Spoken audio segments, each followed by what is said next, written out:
Good afternoon, ladies and gentlemen, and welcome to the COVID-19 Media Briefing Conference Call. At this time, all participants are in a listen-only mode. After the speaker's presentation, there will be a question and answer session. To ask a question during the session, you will need to press star 1 on your telephone keypad. And please be advised that today's conference is being recorded. If you require any further assistance, please press star 0. I would now like to hand the conference over to your speaker today, Mr. Mike Schomer, and you may begin. Thank you, and thank you to everyone for joining us for the COVID-19 Daily Media Call for May 14th. Governor Walz is not on today's call. We will start with the situation report from Commissioner Malcolm. Following that, we'll hear an update from MDH Infectious Disease Director Kris Ehresmann. After that, we'll hear from State Epidemiologist Dr. Ruth Lynfield, and then from Homeland Security and Emergency Management Director Joe Kelly. After those updates, we'll open it up for questions from reporters on the line. With that, I will now turn it over to Commissioner Malcolm. Thank you, Mike. Good afternoon, everyone. First, starting with the data brief globally. As of early this morning, we were at more than 4.3 million cases and 297,000 deaths. In the United States, we were fast approaching 1.4 million cases and we're at 84,100 deaths.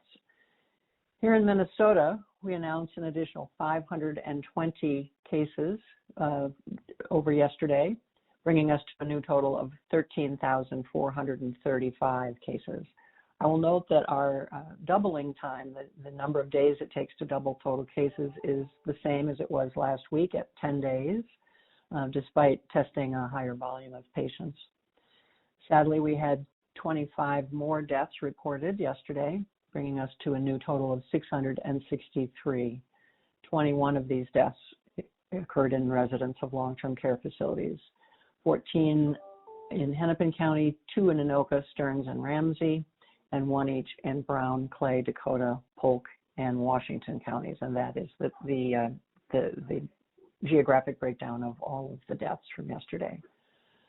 Demographically, this total includes 1 person over age 100, 6 people in their 90s, 7 in their 80s, 8 in their 70s, 2 in their 50s, and an additional person in their 30s believed to have had underlying health conditions.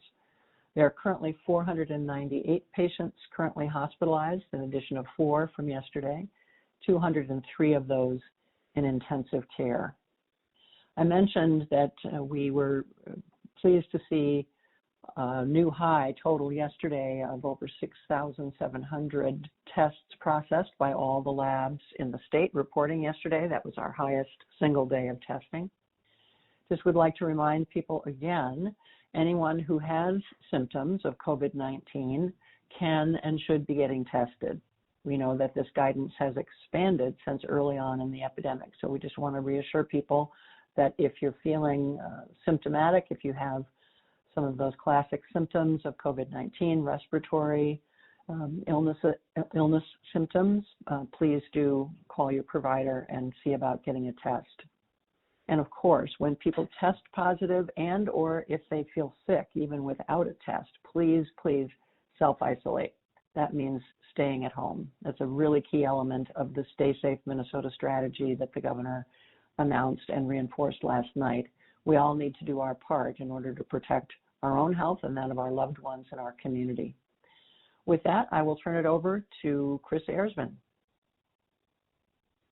Thank you, Commissioner. I just have 2 pieces of good news to share. As the Commissioner indicated, we have had an increase in the number of individuals tested, and I'd just like to report that we reached our own internal milestone yesterday when we completed 650 case interviews in a single day. 500 of those were completed by MDH staff, so Department of Health staff, 150 by local public health. And we do want to acknowledge Stearns County, who took the record yesterday with doing 49 interviews. But just want to celebrate and acknowledge all the work that is going into making sure that we are reaching out to cases in a timely manner. And then the second piece of information that I wanted to share is that we are ramping up our testing in long-term care facilities as part of the governor's 5-point plan. We had a call with our our long-term care partners today to talk about this. And Director Kelly will be speaking more about the role that his area will be playing in assisting with this project. And with that, I will turn it over to Dr. Ruth Lynfield, who's our state epidemiologist and medical director. Thank you very much, Kris. I wanted to give a couple of updates today. My first update is that we are expecting a third shipment of remdesivir tomorrow. As you may recall, the federal government has begun sending out an allocation to states and territories, to the Veterans Administration System, as well as the Indian Health Service. And we do expect to receive a shipment tomorrow. This will be enough remdesivir to treat approximately 145 individuals for a 10-day course, and more individuals if they are on a 5-day course.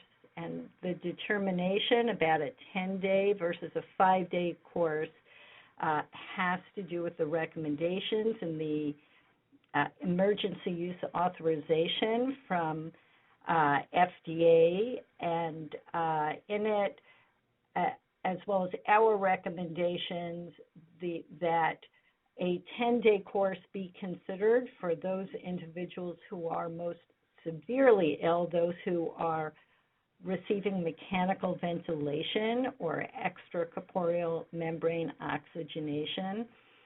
And for other individuals who are infected and have severe illness, we are advising clinicians to evaluate them at the 5-day point and determine if 5 days seem clinically indicated or if they should continue. We are planning our allotment to Minnesota facilities. We do this looking at the census in facilities of COVID-positive patients who are hospitalized. And based on that, we come up with a proportion that goes out to the facilities based on the amount that we get. We have heard from the Assistant Secretary for Preparedness and Response that we are expected to get shipments on a weekly basis each week for the next 4 weeks. And they will determine the amount that comes to us based on the census of COVID-positive patients in Minnesota hospitals. We do not know exactly how much we'll be getting on a particular week, and we do not know when it will be coming on a particular week. They usually let us know the day before it arrives. The next thing I wanted to mention is that you may have seen a new dashboard posted last night, and this has to do with the COVID-19 dial back measures. And the governor asked us to come up with some measures for which we can assess the outbreak in Minnesota, and he could use these in consideration of whether we need to dial back or not. We did come up with 4 indicators, and I'll go through them. But we are continuing to refine the measures, and over the coming weeks, we will potentially add some measures or tweak them as we see how it works and as we get more information. We base these measures on ongoing surveillance of testing and case trends in Minnesota, and we refer to federal guidelines and gating measures from other states. We do have a Minnesota COVID model that Stefan Gildemeister has talked about in the past, and a lot of great work being done with University of Minnesota. However, these measures are not derived from or tested against that model in case people have questions about it. When you look at that dashboard, you should be aware that there is a data lag period. And so to provide the most accurate information for laboratory testing, we are using a data lag period of 5 days to account for the time between the specimen collection, analysis, and reporting to MDH, because we want the data that we present on this dashboard to be as accurate as possible. For cases, we're using a 7-day lag period to account for case interviews to verify and collect the necessary information. If we don't have all the information we need for one of the metrics, it is looking at community spread. So if we don't have the data, we are not using those cases that have an undetermined source of exposure if we have not completed the interview with them. And we will be adding in additional data as we get them. So you may see some fluctuations, and I wanted to explain why that was. So here are our indicators. The first one is the proportion of tests that are positive. And so a positivity rate of 15% or more on average over 7 days, or a daily percent positive that increases 5 percentage points over 14 days, is of concern. Currently, we are at a 14% average rate, and we have decreased 7 percentage points. We also have a measure to look at PCR testing capacity. And the current threshold, and this may change, is if PCR testing capacity drops below 5,000 daily tests on average over 7 days. And currently, as you have heard from Commissioner Malcolm, we certainly have exceeded that. We have had a 7,791 average daily supply capacity on hand. And this is, we assess this on a daily basis, but we take an average in order to smooth out some differences. Another measure is the case doubling time, and Commissioner Malcolm had shared those data as well. This is the days for a number of new confirmed cases to double, and whether it is on average a rate of 5 days or faster over a 14-day period. We are currently at an approximate 9.5 day case doubling time. And our last measure, and unfortunately this is the measure for which we have not met our goal, and that is community spread without known contacts. And so this gives us a sense of whether there is more widespread transmission in our Minnesota communities.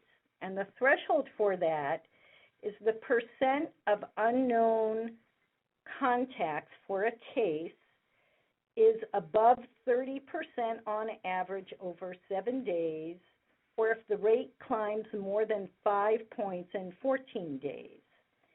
Currently, 36% of our cases have no known contact, and our rate has increased 16 percentage points.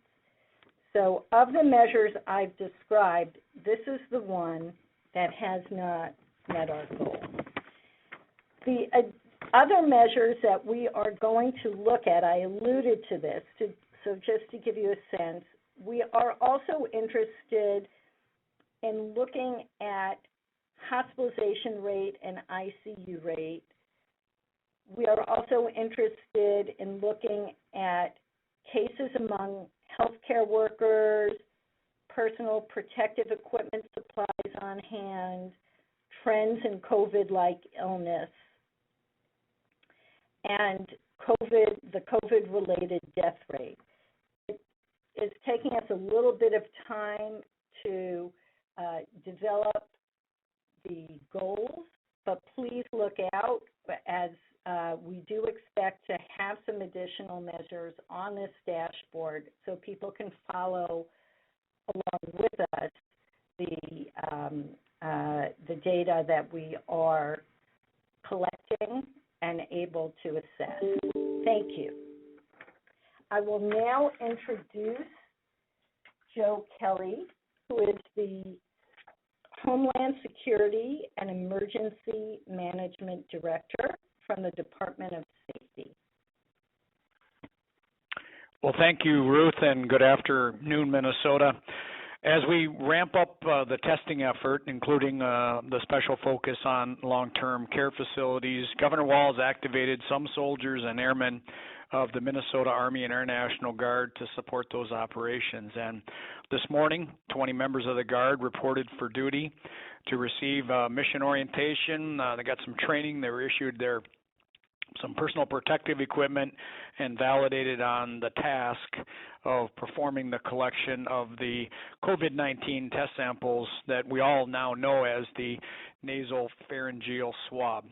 Now, some people might get nervous at the thought of soldiers conducting these tests, but please rest assured we didn't ask the Guard to send just any soldiers like infantrymen or tank mechanics for this mission. The military members that make up these teams are trained medics. In the Army, we refer to them as combat medics or healthcare specialists. The Air Force knows them as aerospace medical service specialists. In both cases, they complete about 4 months of skills training on patient care and treatment techniques, as well as emergency medical procedures. They are also required to earn certification as nationally registered basic emergency medical technicians, or EMTs. And on the civilian side, many of them work at clinical jobs, at hospitals, clinics, and other healthcare facilities. So the bottom line is if you are being tested by a National Guard member, you can relax and be confident that you are in good and caring hands. The Minnesota National Guard is one of our most capable and trusted partners during disasters and emergencies. That force of 13,000 people, led by Minnesota's Adjutant General, Major General John Jensen, are skilled and experienced in a wide range of specialties. They have great first-line leaders and are self-supporting. And remember, Guard members are citizen soldiers and airmen. When we mobilize them for state service, we take them away from their civilian employees and their employers, and their families. And that's why we are always careful to make sure they are the last in and first out of operations. The Guard provides a surge capability and helps us bridge gaps. We often call on them to fill a breach when we need time to bring in other solutions. And these mobile COVID-19 testing teams are a perfect example of their value to our state. We will employ them during this testing surge and then release them when we can meet the demand with other options. Today there are about 120 Minnesota National Guard members on duty, including these 20 testers for the coronavirus response. And again, please keep in mind that many of our Guard soldiers and airmen are also preparing for major training events and operational deployments overseas. We are asking an awful lot of them right now, as well as a lot of their families and their employers. Winston Churchill first coined the accolade "twice a citizen" as a measure of the value of Guard and Reserve members who serve our interests in both civilian and military capacities. So I hope we fully appreciate the dual service of these men and women and remain grateful for what they have done for our state and nation in the past, what they're doing currently, and what they've committed to do in the future. So with that, I'll turn things back to Mike for Q&A. Thank you. Thank you, Director Kelly. We'll open it up for questions now, and as we do, we'll ask reporters to limit questions to one primary and one on-topic follow-up, and that you limit the number of questions from each outlet so we can get to as many as possible. With that, operator, we are ready to take questions. As a reminder, to ask a question, you will need to press star 1 on your telephone keypad. To withdraw your question, you can press the pound or hash key. Please stand by while we compile the Q&A roster. Again, that is star 1. Our first question comes from the line of Jeremy Olson from Star Tribune. Hi, thanks. I just wanted to ask a kind of a status update question for our hospitals and our readiness. I mean, the purpose of the stay-at-home order was to give hospitals time to prepare and healthcare providers and others. And now we've done that and it's ending. Does that mean that if the peak were to happen tomorrow, we're ready to go and respond? If not, what are our weak points and what still needs to be done? Well, this is Commissioner Malcolm, Jeremy. Great question. I think we would probably want to get Marie Dotseth or Dr. Hick back on the call to address this in a little more specific detail. I mean, we do look at those metrics and post them on the governor's webpage each day that indicates how much ICU capacity we currently have, both what is just sort of the always available ICU capacity plus the 24-hour and 72-hour additional capacity that the health systems have planned for, as well as the current ventilator supply. And on both of those measures, we are still looking very much to be on plan. I know that we, as I think we've said on prior calls, we continue to work really hard on personal protective equipment. That is something that we will continue to try to bolster further our state supplies of that, just not only for the acute care system, but where we know there are additional needs for that equipment in long-term care and other settings. So don't for a minute mean to suggest that we're standing down or standing pat on preparations. All of that work continues, and the daily monitoring of capacity is really important. I think Dr. Hick has described before the standing up of a 24/7 resource line for providers to, if they are running into shortage situations in their local area, getting assistance with getting a patient to available capacity. So we can talk more about that in future days, if that would be helpful. Yes, and then unless anyone else had comments on that, my follow-up would be, I was actually surprised there's no monitoring of the things that Dr. Lynfield described of hospital capacity. I mean, maybe you're watching that anyway, but I mean, if we're running out of ventilators, isn't that as important as like the testing capacity? Or is there going to be a dial for that as well?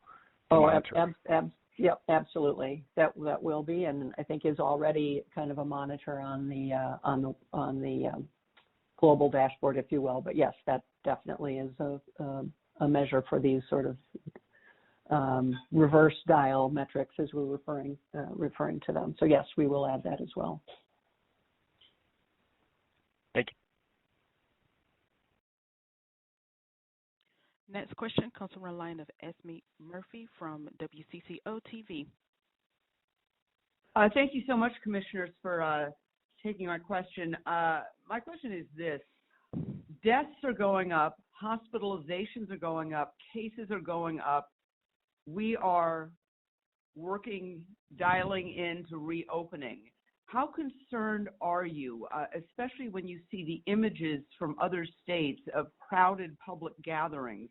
How concerned are you about reopening at a time when all of our cases are going up?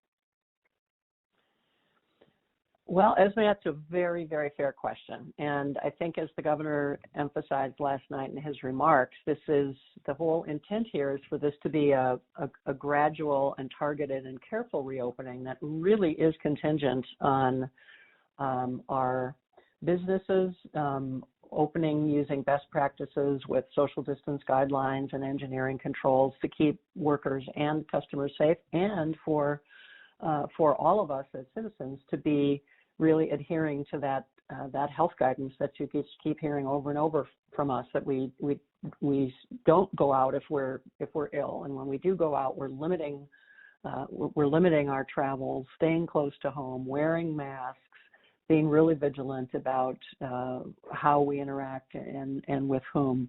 And so I think the answer is we do need to keep close track of these metrics, and we will. The growth rates that we're seeing, I think we really keep emphasizing, kind of how measured are those growth rates, and are they within the capacity of the healthcare system to treat the growth that we see happening on a week-over-week basis. But there absolutely is a need for vigilance, both paying attention to the indicators, but all of us continuing to practice in the new normal. As the governor said last night, this is not going back to the way things were before the pandemic. This is attempting to move forward toward more economic activity and more very protected, if you will, social interactions. But we know that those are both very important things for the overall health of the state. So trying to strike that balance.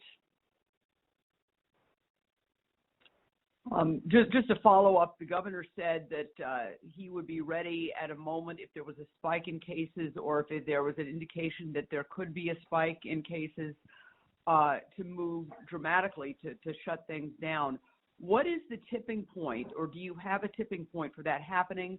And are you setting up different tipping points for different areas of the state? In other words, a shutdown perhaps could happen in one county or one city directed by you folks. I think as Dr. Lynfield went over kind of our preliminary measures for what would be those, you might refer to them as tipping points, or at least strong flashing warning lights that we need to look really closely at something. We have talked about and will continue to talk about whether some of those metrics or some of those dialing back strategies might make sense regionally.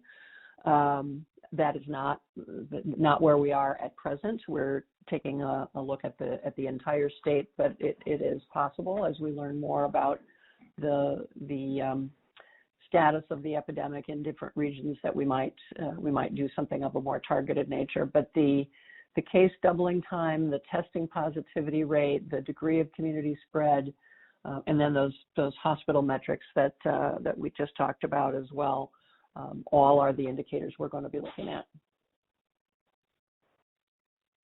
Thank you.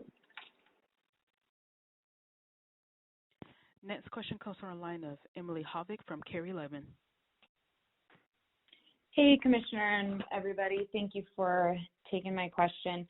Could you speak a little more to the restrictions around groups of under 10? And I mean, just really practical tips for people who maybe as the restrictions start to lift, they want to become a bit more social, but they want to do it in a safe way. What does a safe gathering look like? Does it matter if you see the same people every week, or your group changes a lot week to week? Can you just speak really practically? And then, I mean, is it better to be in your backyard than in your home? I think we've talked about these things, but right now with the new order in place, what are you asking of people? Well, I'd certainly invite Kris and Ruth both to chime in as well. I think our guidance up to this point has been really to restrict gatherings to household members only.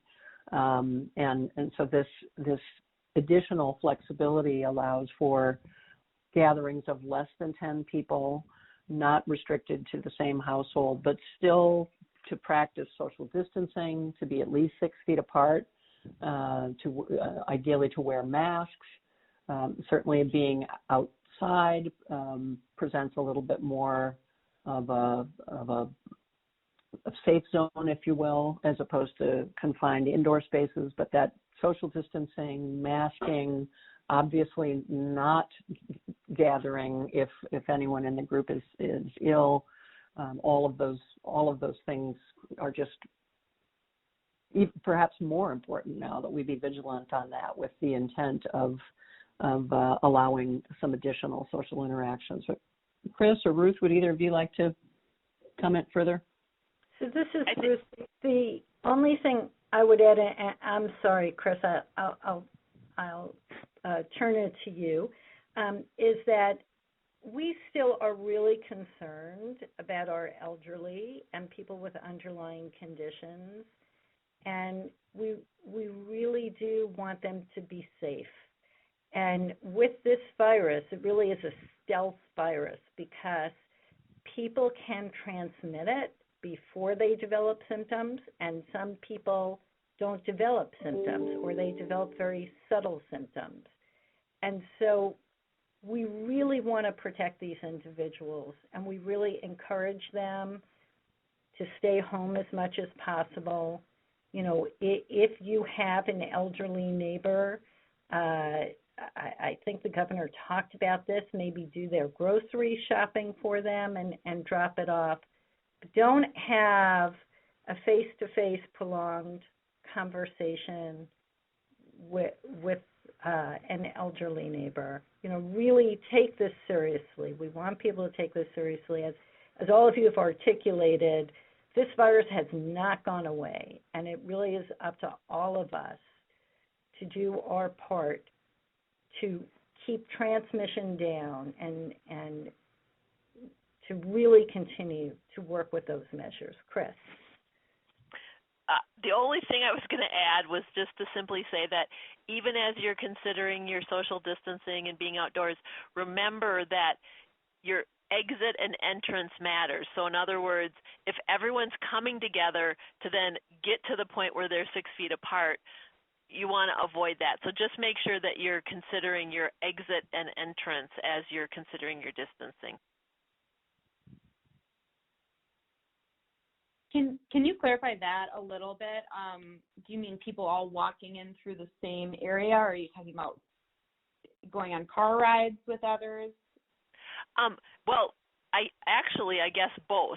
Obviously, if you're driving with someone who's not in your household, then it's difficult to social distance. But I was thinking more of, you know, you're bringing 10 people together and you've figured out how you can all be 6 feet apart for the event. You want to make sure that you're having the same attention to detail for social distancing when everyone arrives and when everyone leaves as you do during the time when you're interacting.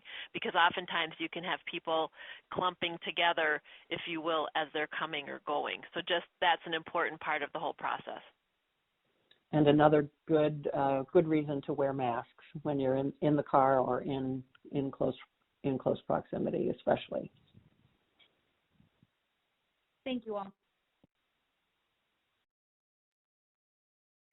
Next question comes from the line of Matt Sapit from Minnesota Public. Hi there. I guess this question would be for Joe Kelly. How is the mobile team testing going in these long-term care facilities, and when do you think that pilot program might be expanded? You said there were 20 people doing the actual testing. What are the other 100 National Guard members doing in terms of supporting those? I know that's a bunch of questions there. Yeah, thanks, Matt. I'm going to answer the last one first and then probably turn the long-term care testing, mobile testing back to the epidemiologists. The other 100 or so National Guard personnel that are working in addition to supporting this testing mission, they're working in our operations center, helping with planning. Of course, they're still working on, a couple of them are still working on the alternate care site, and there's a fair number of them working in providing support to our personal protective equipment or PPE warehouse. As far as the time horizon for the long-term care testing, I'd be more comfortable pushing that back to the Department of Health. Jan, do you want to take that, or do you want me to?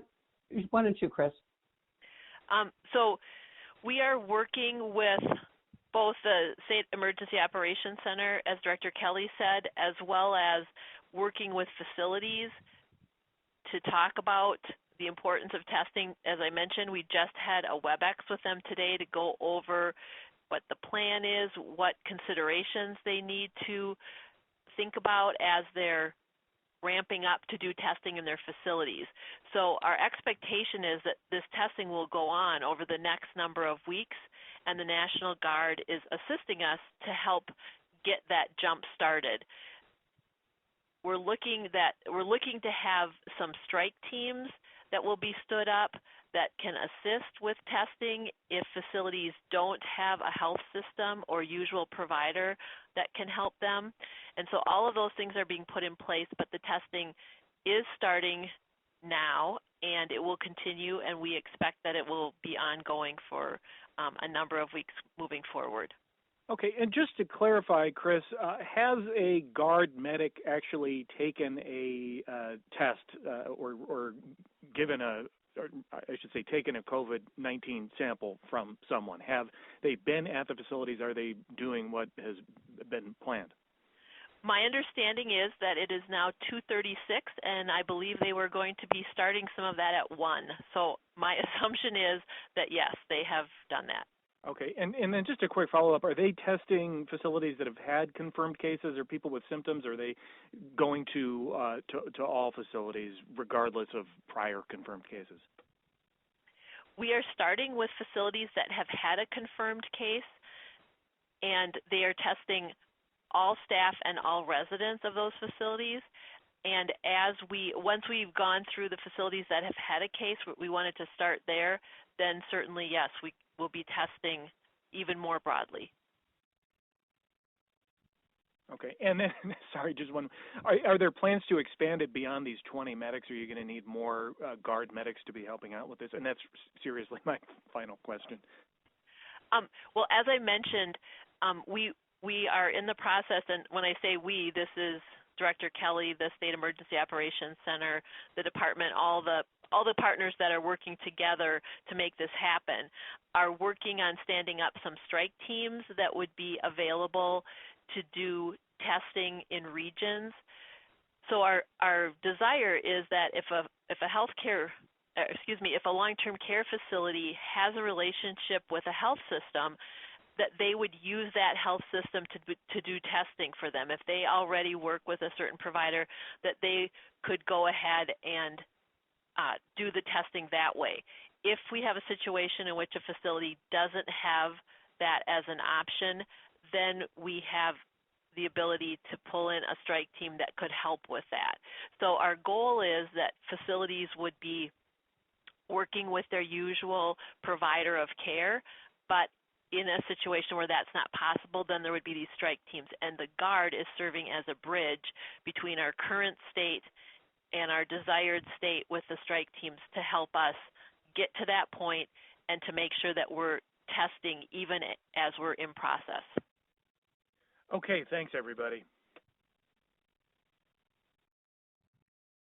Next question comes from the line of Tom Hauser from KSTP TV. Hi, my question is for Kris Ehresmann. Kris, a couple of weeks ago, you told us that 99.24% of the deaths in Minnesota were people with significant underlying health conditions. Can you update us on that number, where that stands now, and have you considered making that part of your daily dashboard? We are at, for the cases who have died, 98.8% have identified an underlying health condition. And so just to be clear, we always have an element of missing data because we are in the process of adding to our data each day, but we have 493 of our deaths that we have information for, and 493 that we know had an underlying health condition, 6 that we know did not have underlying health conditions, and then we are still waiting to get data on 164, but we're at 98.8. And have you considered making that part of the daily dashboard? Well, you know what? We will do that. We will consider that now. Thank you. And Joe Kelly, quick question for you. Can you give us an update on the warehouse facility for the human remains and also the facility in Roseville that would help with overflow in case the hospitals fill up with COVID-19 patients?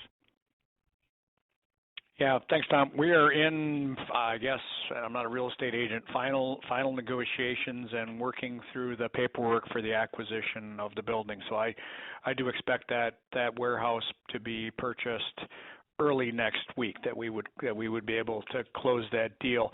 The alternate care site in Roseville, they are probably, I would say, 2/3 to 3/4 of the way through the reconditioning and modifications to that building, and all of that work should be completed by the 22nd of May, which is, I believe, next Friday. So that's well on track. Okay, thank you for the updates. Next question comes from the line of Bill Werner from Minnesota. Yeah, thank you, Commissioner, and others. This follows off of something that Dr. Lynfield said, but I think that Commissioner Malcolm, it may be for you. Talking about the 4 dial-back indicators, specifically the third or the final one, which Dr. Lynfield said we're not meeting this one, the community spread. Given that, is there a possibility that the governor's target to allow reopening of restaurants and bars and gyms and hair salons and the like, that we may not be able to make that by June 1st? Well, I think the governor laid that out as the goal and is directing state agencies to produce some detailed guidance that would enable those businesses to plan for safe reopening.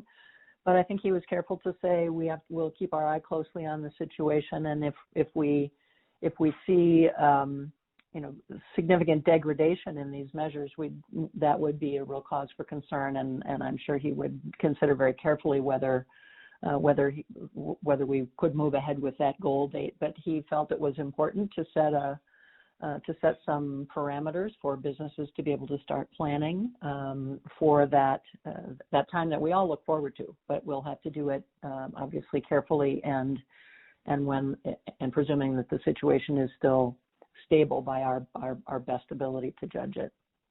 If the indicators, Commissioner, stay, I'm talking about not only the 4, but obviously the other things, hospital capacity and so on too, the other key important indicators, if those stay relatively stable or in directions that you're saying are positive. In other words, from where they are now, if they stay kind of in that same range, would it, in your opinion, be prudent to reopen bars, restaurants, et cetera, on June 1st? Well, there certainly will be continued conversation about that, but I think the announcement last night and the indication of the intent to keep moving forward toward a gradual reopening, again, just have to emphasize all conditioned on our collective ability to practice in a new normal with a lot more social distancing and a lot more adherence to personal health guidance. That conditioned on all of those things, I think our assessment is that as we've seen the epidemic unfold in Minnesota, our general rate of community spread has been pretty moderate. Now, I think Dr. Lynfield pointed out that there's data lag and in some of the metrics. So we need to dig a little bit deeper into the community spread measure and the testing positivity measure. Those are both trying to get at kind of the same thing about how much spread there is in the community overall. So I anticipate also that we'll be doing some more surveillance testing in the near future to try to add some additional data to just the test positivity rates that are coming in through the symptomatic testing. Sorry for that long answer, but I guess all of that is to say we have our eye sharply on these measures, but we're also looking to add to the measures and to maybe have some better disaggregation of some of the data underneath these averages. Thank you, Commissioner. Operator, we have time for one more question. Okay. Our question comes from the line of Greta Call from MinPost. Hi there. Wondering, we got the modeling update yesterday, but still haven't heard if there's an updated answer on the percent of Minnesotans that we think have been infected with COVID-19. Any update on that since the model's out? I'm sorry, I don't have that in front of me. I think they did. I'm going to say, and Kris, maybe you remember, but I thought it was something in the order of a 5% case detection rate, but I could be wrong about that. And then just as a quick follow-up, we heard reports that in Wisconsin, people are packing bars as the Supreme Court knocked down the governor's order. Are you worried about anything like that happening in Minnesota once things start opening back up? Well, I think the governor could not have been more clear that if this is going to work, we're going to have to do this in a really careful and intentional way to keep social distancing and to keep those protections in place. We all do have we can all contribute to doing this successfully or not. So I think we would certainly hope that Minnesotans would continue to practice the kind of aware and considerate behaviors that we're all going to need to continue to do, and especially as my colleagues pointed out earlier, to be particularly mindful of those vulnerable folks in our communities that are going to need extra support because of the extended nature of this virus in our community. Thank you. That's all the time we have today. I want to thank our speakers and the reporters on the line. If you have questions we were not able to address during the call, please feel free to reach out to our office at 651-201-4989. Have a good day, and we will talk with you again soon. Ladies and gentlemen, this concludes today's conference call. Thank you for participating. You may now disconnect. You may not disconnect. You may not disconnect. You may not disconnect. You may not disconnect. You may not disconnect. You may not disconnect. You may not disconnect. You may not disconnect. You may not disconnect. You may not disconnect.